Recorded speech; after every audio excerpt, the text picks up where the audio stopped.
তো আজকে চলে এলাম লাভ ক্ষতি চ্যাপ্টারের খুব ইম্পর্টেন্ট চারটে ফর্মুলা নিয়ে। তো প্রথম ফর্মুলা হচ্ছে লাভ।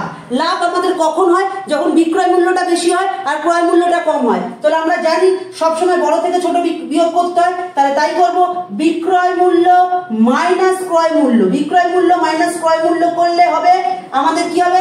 লাভ হবে। আর ক্ষতি কখন হয়? যখন দামটা কেনা দামটা বেশি হয় আর বিক্রয় করার যে মূল্য সেটা কম হয়। তাহলে বড় থেকে যখন ছোট বিয়োগ করব মানে ক্ষতি কখন হবে? ক্রয় মূল্য মাইনাস বিক্রয় মূল্য। ক্রয় মূল্য মাইনাস বিক্রয় মূল্য। বুঝতে পারলাম? আচ্ছা, এরপরে চলে আসবো আমরা যে শতকরা লাভ আমাদের জানতে চাই। তাহলে শতকরা লাভ জানতে চাইলে তোমরা সবসময় যেটা করবে এই যে লাভের যে ফর্মুলাটা আছে, এটা সবসময় উপরে বসাবে। বিক্রয় মূল্য মাইনাস ক্রয় মূল্য, বিক্রয় মূল্য মাইনাস ক্রয় মূল্য, আর বাই সব সময় সেটা শতকরা লাভ হোক বা ক্ষতি হোক নিচে সব সময় ক্রয় মূল্য লিখবো, আর ইনটু 100 বসিয়ে দেবো। বলতে পারলাম?